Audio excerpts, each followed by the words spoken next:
Union is preparing a new package of sanctions to increase pressure on Russian President Vladimir Putin over the war in Ukraine. Speaking ahead of a summit in Tirana, EU Commission President Ursula von der Leyen said the measures will target Nord Stream 1 and 2, Russia's shadow fleet, its financial sector, and include a lower oil price cap. French President Emmanuel Macron confirmed that European nations are working in coordination with the United States on these sanctions. He said the measures will move forward if Russia continues to reject an unconditional ceasefire. Let's listen in to Macron's comments.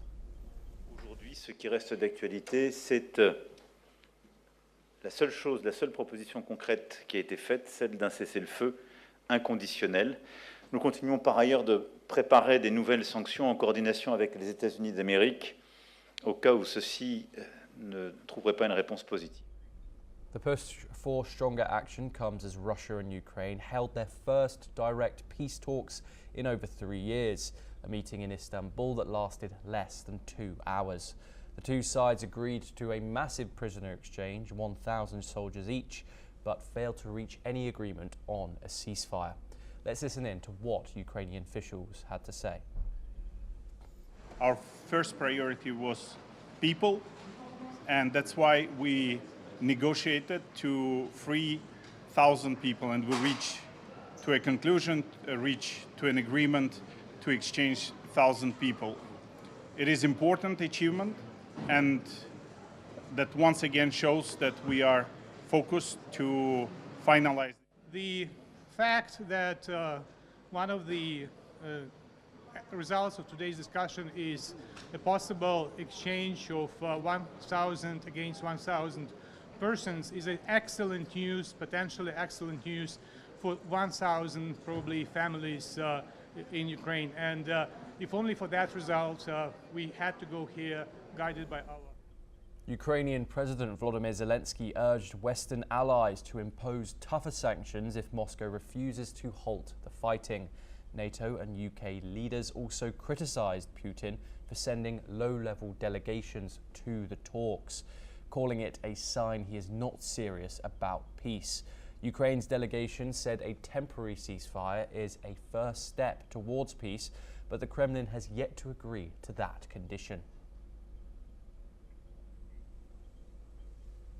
We move on now. President Donald Trump returned from the Middle East with a mix of bold moves, foreign policy risks, and a few surprises.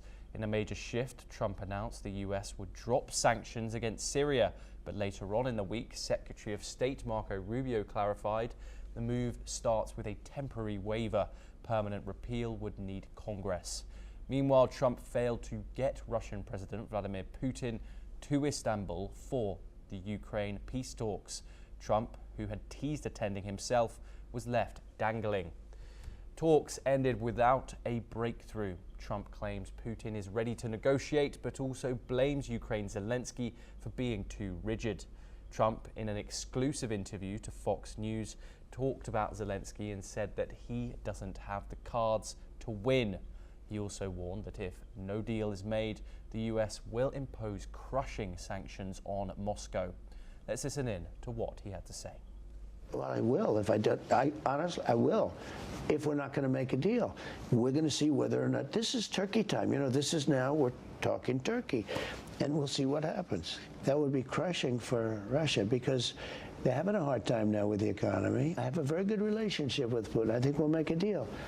We have to get together, and I think we'll probably schedule it because I'm tired of having other people go and meet.